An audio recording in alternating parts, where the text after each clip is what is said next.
All right, welcome to Chapter 10, Cell Reproduction, Part 1. And it really should say asexual cellular reproduction because we're going to focus more on that in this series of lectures in Chapter 10.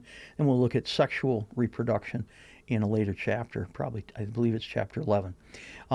Today we're going to look at the importance of cell division, why it's necessary. We're going to compare the genome, what a genome is, and then prokaryotic and eukaryotic genomes. We're going to contrast somatic versus reproductive cells. We're going to talk about condensing the chromosome into what's called chromatin and look at the structure of that chromatin.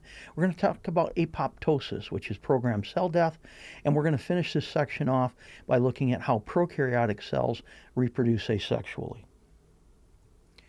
So cell division is really important. If you think back to the properties of living things, reproduction was one of the properties that all living things have. If an organism can't reproduce, it can't pass on its genetics, its heredity, and so that's the end. That when that organism dies, there's nothing beyond it. And so if a whole species can't reproduce, then that species is going to die out.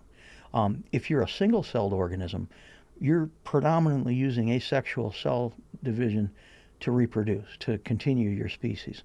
And this is going to be certainly bacteria, many protozoans like paramecium and amoebas, some algae, the single-celled algae do this, and then some fungi are going to reproduce asexually too.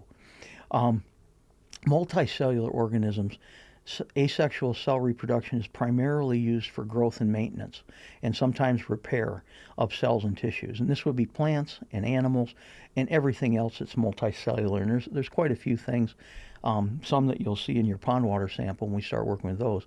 But everything that's multicellular, this is what they're going to use asexual cellular reproduction for. And here's a connection. You know, if you think about human growth, you started out as a single fertilized egg, a zygote, and it implanted itself into a uterine wall and started to undergo asexual reproduction. And for a very long time, these cells are all identical. And it isn't until quite a bit later, you know, somewhere in around between 7 and 13 days, that these cells are going to start to differentiate and to take on different roles. But still, for a long time, you're developing and growing, and all this is asexual cell division. 56 days is just under 2 months. So you still got 7 months to go before you're born on average. There's some individuals born a little sooner, some born a little later. But even then, you didn't stay a baby. You continued to undergo asexual cellular reproduction to finally grow to the size you are now. And even as an adult, you're still having to replace cells. You're still having to replace cells that are dying or are damaged or are lost. And so asexual cellular reproduction continues until you finally die. That's a happy note to end this little slide on. DNA makes up the genome. The genome is a collection of all of the genes. And a gene is a discrete piece of DNA that codes for a product, usually a protein. And it's all those genes and the proteins that they code for that give you whatever traits you have as an organism. Whether you're a single-celled organism, whether you're multicellular, all of your characteristics can be tied to the genes that you have. In a prokaryotic organism, there's a single circular chromosome, double-stranded DNA, and this contains the essential genes that cell needs to survive. And it's found in the cytoplasm. We talked about this a long time ago. Wherever that chromosome is, that's called the nucleoid region. Now, there may be other small circular DNA called plasmids in a prokaryotic cell that have non-essential genes. And many of these have important information that allows a cell to have better survivability. One of the big ones is antibiotic resistance. Many times when a prokaryotic bacteria develops antibiotic resistance, it's because of a protein it produces from a gene that's on a plasmid.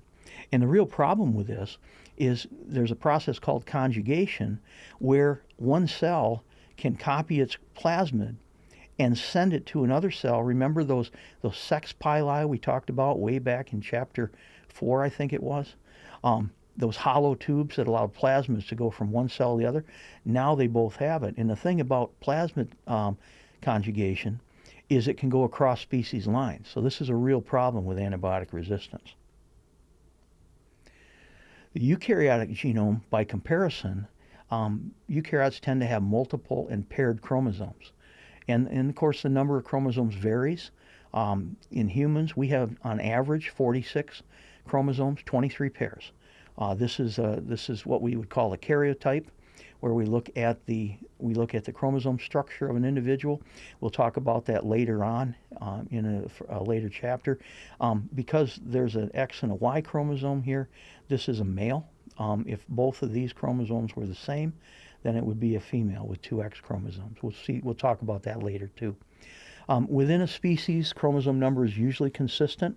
However, it can vary with developmental stage or specific cell type. So we want to look at somatic cells versus reproductive cells. A somatic cell is just a normal cell that's part of an organism that's never going to be involved in sexual reproduction. Reproductive cells are the specialized gametes that are formed for sexual reproduction.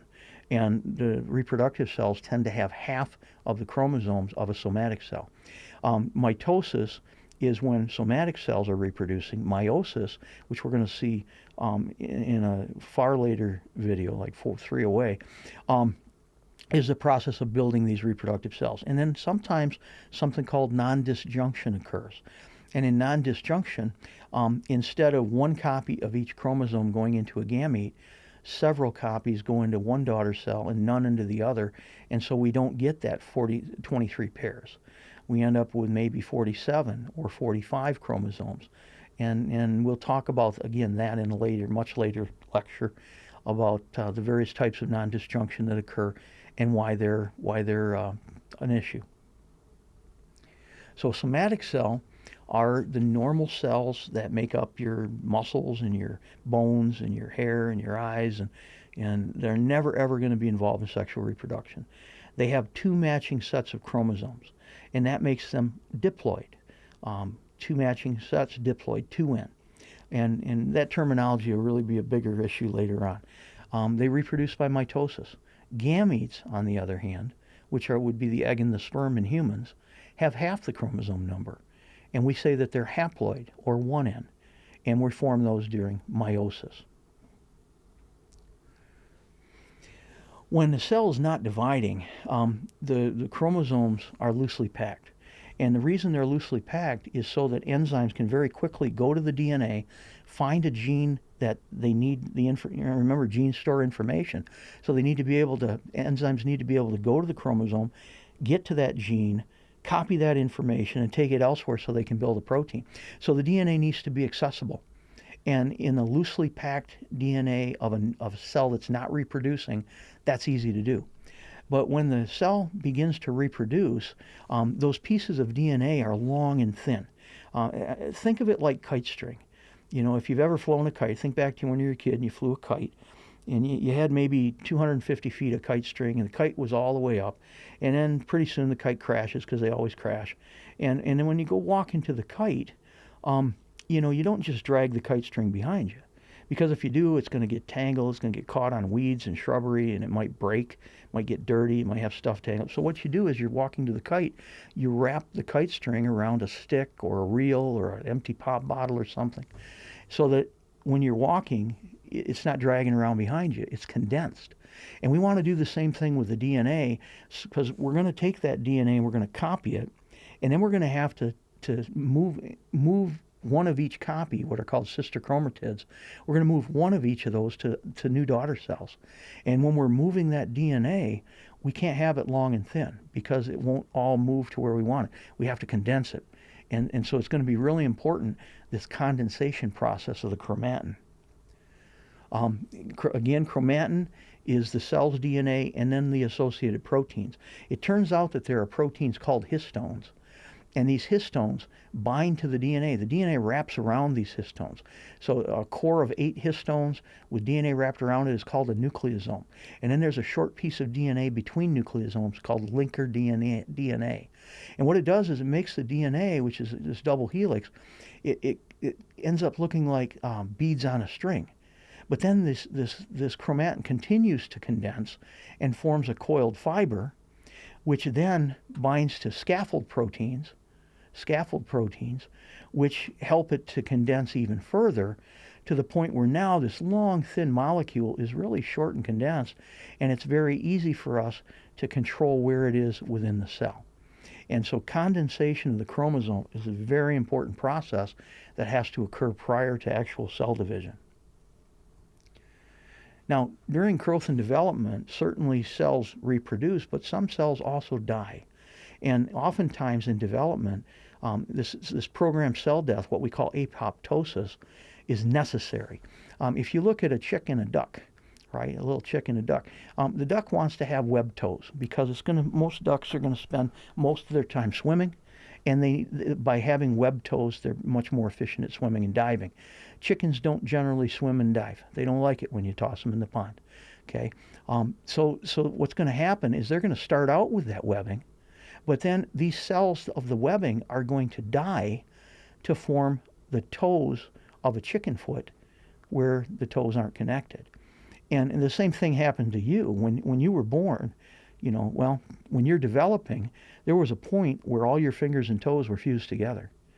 And then during some stage of human development, for most people, that webbing apoptosis, those cells that made the webbing, died and were removed, and that allowed the cells, here's two fingers and a thumb, they're separate. But you see where it didn't occur, right? The webbing was left between these two fingers and mostly between these two toes, okay? And I don't know if that's a huge issue or not, but that's what happens when that programmed cell death doesn't occur. Okay, and there are many cells that were a part of you as you were growing that as you started to develop a heart and eyes and all the different organs and bones, not every cell survived. Many had to die in order for the organ or the structure to complete its final differentiation or gain its final shape and function. Okay, so discussion question, why are both cell division and apoptosis necessary for the development of an organism? Either pause the video or just take a few seconds and think about it.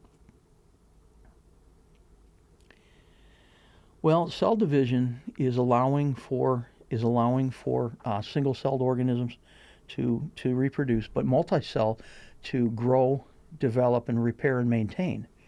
And in a big part of development is going to be the removal of some of the cells that were initially developed so that organs and tissues and structures can take on their final shape and their final function. Now, asexual reproduction varies significantly between organisms. In prokaryotic cells, generally this is by a process called binary fission, which we'll look at in just a little bit. And binary fission is easy because these organisms have just one circular chromosome. And when you have just a single circular chromosome, it's very easy to copy that chromosome and then move them apart so that there's one in each new daughter cell that's going to be formed. Binary fission means to split into two equal sizes. So domains bacteria and archaea, the organisms that are classified there are going to reproduce mostly by this. Not all, but mostly. Eukaryotic cell division tends to be more complex. There's still some organisms that reproduce by simple processes like binary fission, which we'll see in the next video. But the vast majority of plants, animals, fungi, and protists have multiple linear chromosomes. And because you have multiple linear chromosomes, it's harder to separate those and get a copy of each into each new daughter cell. And so that's where we're going to use the process of mitosis, which will be the focus of the next lecture. In terms of prokaryotic cell division, when we have a cell prior to division, here's that circular chromosome that's condensed. Here's the cell membrane, cell wall, cytoplasm with ribosomes inside. And what's going to happen is first enzymes in the membrane are going to connect to the chromosome, and then they're going to make a copy of the chromosome. And when they're done, both copies remain attached to the cell membrane. And then new membrane and new cell wall form in between and allow the cell to expand and get longer, and then the septum starts to develop. And what's happening is the septum is growing in from each side, all the way around really, and it's cell membrane with cell wall material bulging it in, and eventually the two touch, and you've got cell membrane inside cell wall, but the two cells are still connected, and then cleavage occurs, and now the cells are separate, and our two daughter cells that in theory should be identical to each other and identical to the parent cell that they derive from. Now, there are other bacteria that reproduce asexually by forming spores, but there are not very many of those. So that's the end of this section. Here are the key terms you want to focus on, and here are the key concepts you want to use to prepare yourself for the exam.